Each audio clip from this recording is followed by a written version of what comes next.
পাকিস্তানি রাজাকার।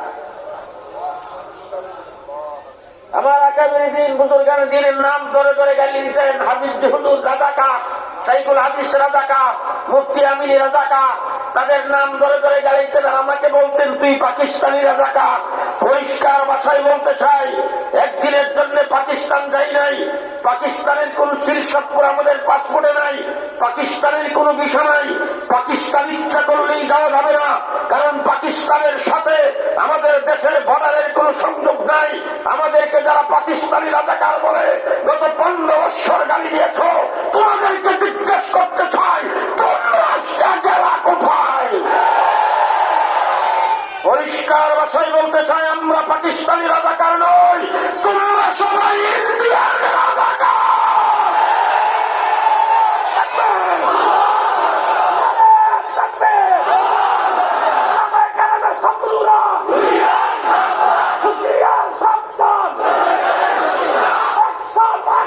মুসলমান ভালো করে শুনবেন, পাকিস্তানি রাজাকার যাদেরকে বলছো তারা দেশপ্রেমিক। তোমরা যারা ইন্ডিয়ান রাজাকার, তোমরা দেশের শত্রু, দেশের মুসলমানের শত্রু, স্বাধীনতার শত্রু। গত 25 দিন সচিবালয়ে আগুন তোমরাই দিয়েছ। পরিষ্কার ভাষায় বলতে চাই, আগুন তারাই লাগিয়েছেন। নথিপত্রকে আগুন দিয়ে জ্বালিয়ে দেওয়ার জন্য, তাদের যত কুকর্ম সবগুলোকে বহিষ্কার করে দেওয়ার জন্য অন্তর্বর্তীকালীন সরকারকে বলবো, নমরমত দেখাইলে চলবে না, কোন প্রকার আত্মসমর্পণ করলে চলবে না। মাটির নিচ থেকে হলেও তাদেরকে ধরে ধরে ফাঁসির কাজকে প্রবাহিত হবে।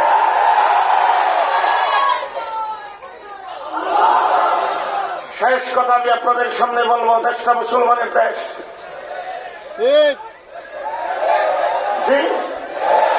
শুধু একটা দৃষ্টান্ত পেশ করতে চাই। 1947 সালে ইংরেজ এই দেশ থেকে যখন বিদায়ের সিদ্ধান্ত নিয়েছেন, দ্বিজাতি তত্ত্বের ভিত্তিতে দেশটা স্বাধীন হয়েছে, আমরা তখন হয়েছিলাম পাকিস্তান।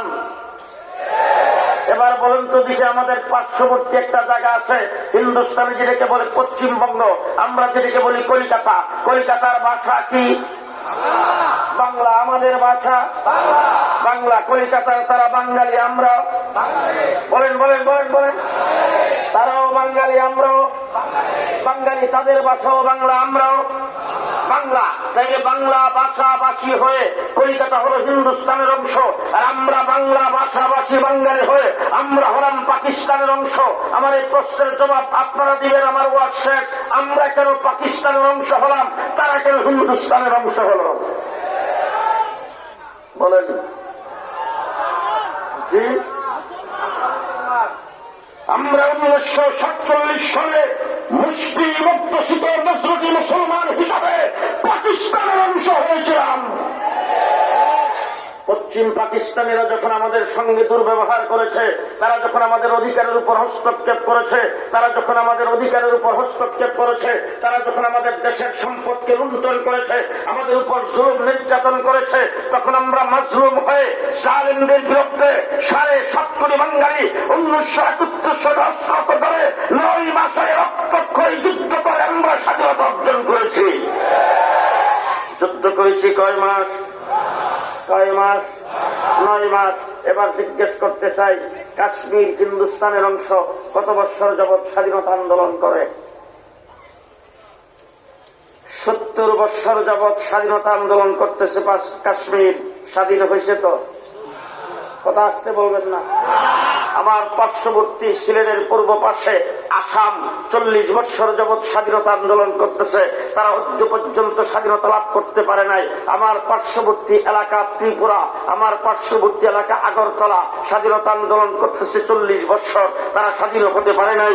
পরিষ্কার ভাষায় বলতে চাই, মুসলিম অধ্যুষিত হিসাবে, মেজরিটি মুসলমান হিসাবে আমরা যদি পাকিস্তানের অংশ না হতাম, আমরা 70 বছর আন্দোলন করে স্বাধীনতা অর্জন করতে পারতাম না। এবার বুঝে থাকলে বলেন তো, স্বাধীনতার মূল কারণ কি? জি, দাঁড়িয়ে ভাবে তাকে দেখবেন, কেউ যদি কথা না কয়ে যায় কাউয়া কাদের দলের লোক। আমরা স্বাধীনতা অর্জন করেছি, মূল কারণ আস্তে আস্তে আমরা স্বাধীনতার বলে হলো আমরা মুসলমান। ঠিক না ঠিক? স্বাধীনতার মূলে হলো আমরা মুসলমান।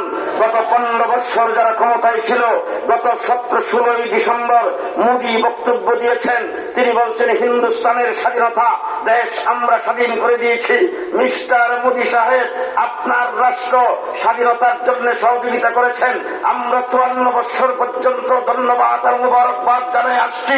তবে আপনি যেহেতু স্বাধীনতারা নিজের স্বাধীনতা বলেছেন, হিন্দুস্তানের স্বাধীনতা বলেছেন, এই জন্য আপনাকে জবাব দিতে চাই, আপনাকে বলতে চাই, আপনারা নিঃস্বার্থে আমাদেরকে সহযোগিতা করেছেন। আপনারা সহযোগিতা করার জন্য এসে পাকিস্তানিরা যেই সমস্ত ভারী অস্ত্র আমাদের দিকে নিয়ে আসছিল,